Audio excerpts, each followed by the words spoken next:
מה שאפשר. אני רוצה להחזיר אותך לחודש פברואר 1997. השעה היא 6:59 בערב.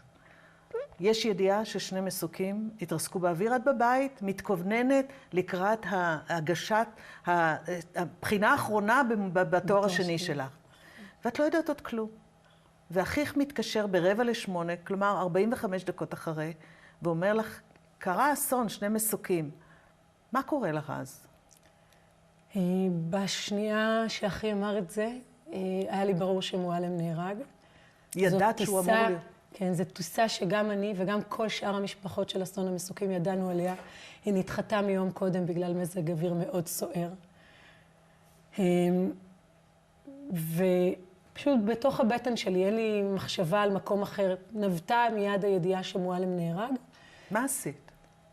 אמרתי לאחי שנסגור את הטלפון ושאני אתחיל לברר מה קורה.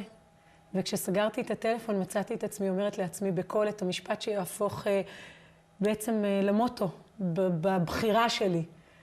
אמרתי לעצמי, שולי, מועלם נהרג ואת בוחרת לחיות. ככה? כן. מאיפה הכוח? אני חושבת שזה כן מזה שכבר עברתי את המוות של אמא שלי.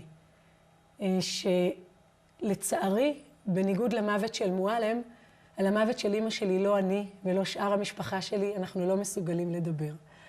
אבל בכל זאת ראינו... למה? כי זה חור שחור טוטלי.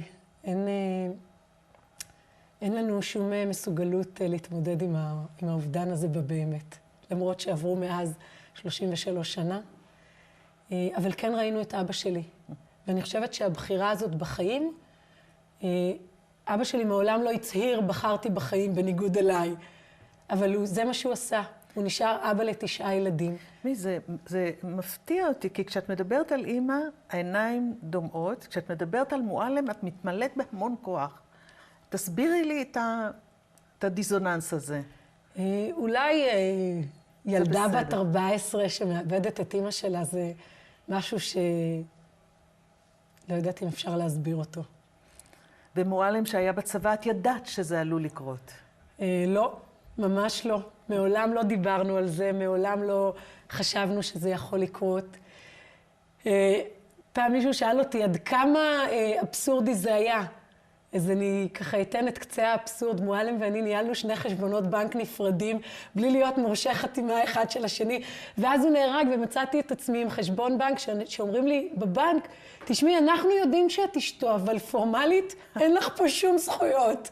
אז לא, אני גם חושבת שבאמת לא היינו יכולים לחיות אם היינו אפילו מעבירים במוחנו את האפשרות שמועלם יכול למות. וחיינו חיים מאוד מאוד שלמים. כשמועלם נהרג היו לנו חיים טובים. ואפילו שהוא בא הביתה פעם בשבועיים או פעם ב3 שבועות, היו לנו חיים טובים.